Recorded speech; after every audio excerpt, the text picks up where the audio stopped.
Who can say where the road goes? This is hang gliding like nowhere else in the world.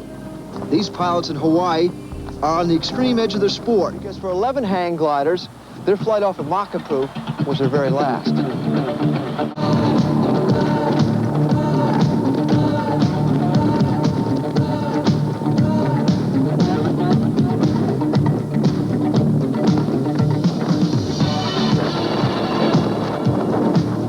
I've been looking for other places that were comparable or comparable to Makapu.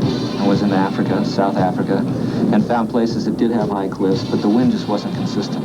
The trade wind flow is the most consistent airflow in the world. It blows northeast, 08, 07, 090, 75 to 80% of the time. And what's the velocity? I mean, The velocity is an average of 15 to 20 miles per hour of velocity. It's no longer a sled ride down. All of a sudden, when you take off, when you go to step off the edge of the cliff, it's not like you're going to take off and take a dive down. You step off and you blast off. You rise 1,000 feet straight up. If I had a mind to, I wouldn't want to think like you. So I was basically falling down the face of the cliff, trying to run down there. I slammed into the boulder about 50 feet down below, dislocated my left shoulder, kicked me into the air and hung me from my back rear wire. So now I'm hanging out at 1,200 feet in the air, dislocated shoulder, and I'm hanging from a rear wire. I pushed out and the glider continued to rise, and somehow I got over the top of the cliff, came back around and landed up on top of the cliff standing up, going,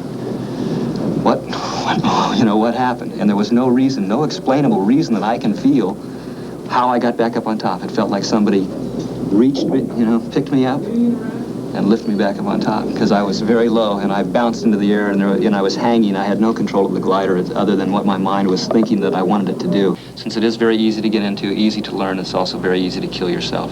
And if you don't pre-flight and take care of your glider and check everything every day and go through your checklist just like any other pilot does, and you check your craft thoroughly, then knowing that, there's no longer any apprehension when you go to take off. You know your craft is sound. It's an everyday test of your own personal karma.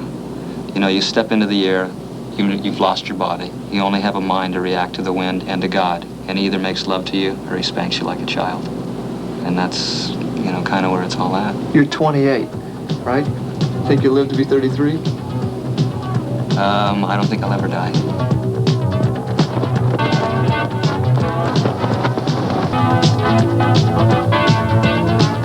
John, most of the guys are flying prone. How come you fly seated? Well, basically for comfort, because of our long flights here, I can stay in the air indefinitely, actually. But I also used to have problems with my, when I was flying prone, I have a stereo set that I fly You listen to music? Yeah, but we have a very high fidelity stereo system that it fits right across your chest. And I used to, when I was flying prone, I'd go to change tapes, and my tapes would go spiraling down, so after losing about $100 or so in tapes and a couple of pairs of headphones, I switched back. What's the best music to hang glide to? Any of your good Moody Blues and Alan Parsons, and depending on whatever your mood is, whatever you feel like. It's just you can get up there in the air and you finally have escaped. The perfect conditions and the ability of these pilots allows them to soar for hours. The world record for time in the air hang gliding was set here at over 19 hours. But they're always aware that they are over 2,000 feet up. Ed Caesar and John Thorpe and the others who fly at Makapu are members of an elite group. They have taken the sport of hang gliding to levels beyond the imagination of most others. Who can say